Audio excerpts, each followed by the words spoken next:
Hello dear students, how are you? कैसे हैं आप सभी? I am Nishant Agarwal, faculty of English in Officers Point Sikar. प्यारे बच्चों, जैसा कि आप जानते हो कि हमारे जो मर्चेंट नेवी के अंदर एग्ज़ाम लगता है IMU CET प्लस स्पॉन्सरशिप का, अगर मैं उसकी बात करूं तो इंग्लिश का एक अच्छा खासा वेटेज रहता है। यानी 40 क्वेश्चंस आपके लगभग आपको इस एग्ज़ाम में देखने को मिलते हैं।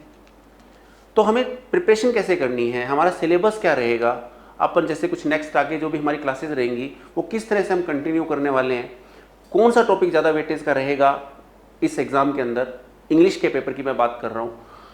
अगर हम बात करें IMU CET एग्ज़ाम की, तो आप अच्छे से जानते हो कि आगे आप DNS यानी ऑफिसर्स रैंक तक अगर पहुँचते हो तो ऑफिसर्स रैंक तक पहुँचने के लिए हमें, अगर सब्जेक्ट की बात करें तो देखो बाकी सब्जेक्ट का तो वेटेज है ही है, लेकिन इंग्लिश सब्जेक्ट का भी अपना एक वेटेज है।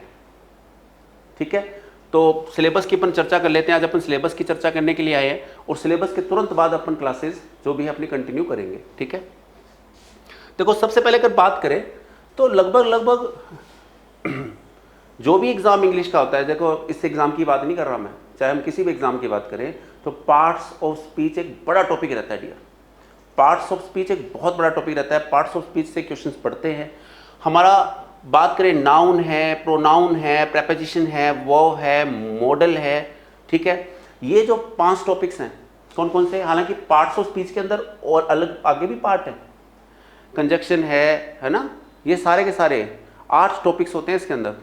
लेकिन अभी अपने सिलेबस में अपन देख पा रहे हैं कि 5 टॉपिक्स हैं।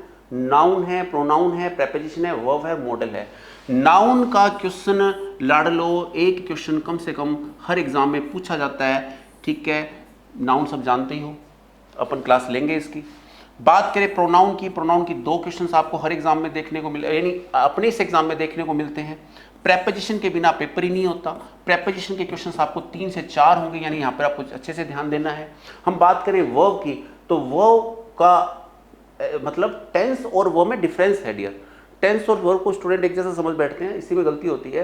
वर्ब के अंदर हम पढ़ते हैं कि जैसे कुछ वर्ब्स होती है ना, लाई, ले है ना, लेन, स्ले, ये जितनी वर्ब्स हैं जो कंफ्यूज करती हैं स्टूडेंट्स को, कंफ्यूज करती है कि सर हैंग का मतलब तो लटकना भी होता है, हैंग का मतलब लटकाना भी होता है, हम सेंटेंस में कौन सा भरेंगे। तो उन चीज़ों को अपन इस वर्ब के अंदर पढ़ने वाले हैं। बात करें मॉडल्स की, तो मॉडल्स भी अपने आप में एक टॉपिक है जिससे 2 क्वेश्चन, कम से कम 1 या 2 क्वेश्चन पढ़ते हैं। यानी ये अगर पार्ट्स ऑफ स्पीच की बात करें तो ये वेटेज बेटा जी 10 से 12 क्वेश्चन का रख लेता है, यानी 10 से 12 क्वेश्चन आपको यहाँ से देखने को मिलेंगे। तो इसलिए थोड़ा ध्यान से जब अपन क्लासेस, और हाँ ये बात करें कि सर कितनी क्लासेस में है, तो ये मान के चलता हूँ 3 से 4 लेक्चर आपको प्रत्येक टॉपिक के लेने ही पड़ेंगे, तब जाके आपका ये टॉपिक तैयार होता है। अगली बात करें टेंस की, अभी मैं सोच रहा हूँ कि टेंस से शुरुआत करते हैं, टेंस से शुरुआत कर लेते हैं, क्योंकि टेंस से आपका बेस बना रहता है, आप चीज़ों को कुछ फैमिलियर भी होते हो पहले से। लेकिन हम वो पहले वाला वो तरीका नहीं, जैसे पढ़ता है, ती है, ते है, वो गए जमाने बेटा जी। आप सोच रहे हो ता है, ते है, ती है सर पढ़ाएंगे, चुका है, चुकी है, चुके हैं, वो नहीं है। हमारा जो टेंस पढ़ने का जो तरीका है वो कॉम्पिटिटिव अप्रोच का हो जाता है। एग्जाम के अंदर हमें ये देखना होता है कि कॉम्पिटिटिव तरीके से हमें किस तरह से क्वेश्चंस को टैकल करना है, किस तरह से वो क्वेश्चंस आते हैं। बिल्कुल एग्जाम ओरिएंटेड अपन बात करने जा रहे हैं, एग्जाम में किस तरह से क्वेश्चंस आते हैं, तो उस तरीके से अपन पढ़ेंगे। देखो फिल इन द ब्लैंक्स भी आते हैं और कॉमन एरर के भी इसमें क्वेश्चन आते हैं, कॉमन एरर के भी क्वेश्चन आते हैं। तो लगभग अपन दोनों चीज़ों को करेंगे, ठीक है, कवर अप, और हर एक पॉइंट को एक एक करके धीरे धीरे पढ़ते चले जाएंगे। बात करें एडजेक्टिव की, अगला टॉपिक आपका एडजेक्टिव का है। एडजेक्टिव मानो तो हम डिग्री को ही पढ़ते हैं, और आपने सबने बचपन में पढ़ा है positive degree, comparative degree, superlative degree. तो इन डिग्री के अंदर भी हमें बहुत कुछ पढ़ना है। लैटिन वर्ड्स कौन से होते हैं, एब्सोल्यूट वर्ड कौन से होते हैं, कौन सी डिग्री कंपेरेटिव डिग्री में, यानी कौन से वर्ड्स केवल कंपेरेटिव डिग्री के होते हैं, जैसे जूनियर, सीनियर है, ये अपने आप में ही डिग्री है। तो ये सब चीज़ें अपन पढ़ने वाले हैं, ठीक है। अगली बात करते हैं कंजक्शन। कंजक्शन का टॉपिक है जिसमें अपन पढ़ते हैं सर ऑल्दो यट क्या है, ऑल्दो यट का यूज़ हो गया है, सो दैट है ना, ये सारे both and, not only but also, either nor, neither nor, ये सब चीज़ों को अपन कवर अप करने वाले हैं, ठीक है। और कंजक्शन का टॉपिक देखो, जैसे टेंस की बात करना भूल गया, टेंस के 3 से 4 क्वेश्चन आपको हर एग्जाम में मिलते हैं। और IMU CET की एग्ज़ाम की बात करें तो 3 से 4 क्वेश्चन आपको हर हालत में देखने को मिलेंगे आपके पेपर के अंदर।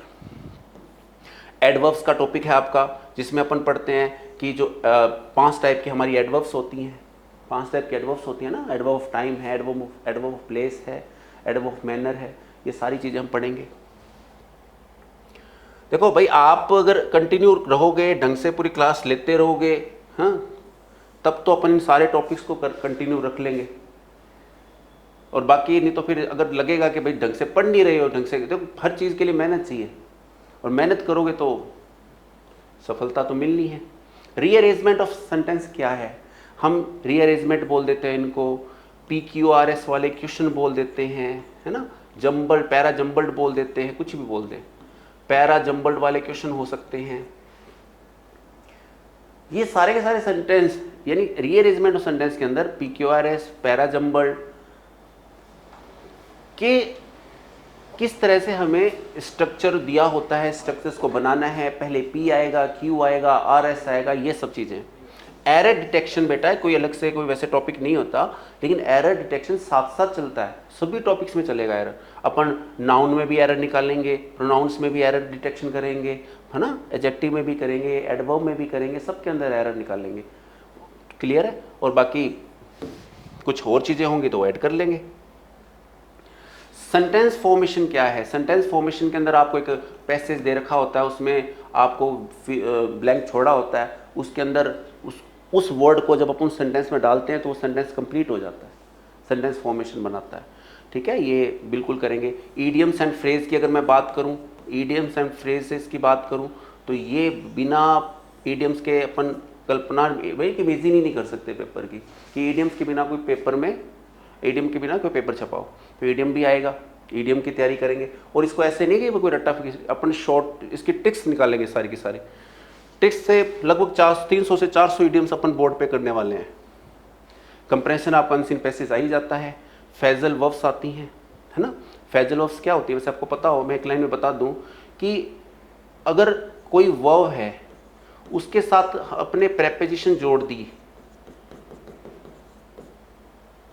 सभी के साथ नहीं, कुछ वर्ब्स के साथ ऐसा होता है कि वर्ब के साथ प्रेपोजिशन जोड़ दी तो उसका मीनिंग बदल जाता है। जैसे ब्रेक है तो ब्रेक का मतलब होता है तोड़ना, लेकिन इसी के साथ मैंने इनटू लगा दिया या अप लगा दिया, है ना, या ब्रेक डाउन कर दिया, तो ये जैसे जैसे प्रेपोजिशन जुड़ती जाएंगी वैसे वैसे इसका मीनिंग बदलता चला जाता है। बहुत ध्यान से पढ़ने वाला टॉपिक है आपका। ब्रेक इनटू घर में सेंध लगाना, है ना, ब्रेकअप रिलेशनशिप का टूटना, ब्रेक डाउन क्या होता है, एकदम से जैसे होता है ना कोई डेथ हो गई और आदमी ब्रेक डाउन हो गया, या कोई मशीनरी फेल हो गई, इस तरह की चीज़ें अपन पढ़ने वाले हैं फ्रेजल वर्ब के अंदर। वोकेब का पोर्शन होता ही है, सिनोनिम्स, जिसमें अपने सिनोनिम्स आते हैं, वोकेब के ही पोर्शन में है डियर, ये सिनोनिम्स हैं, है ना। यहाँ अपन बात करें एंटोनिम्स हैं, ये सारे के सारे।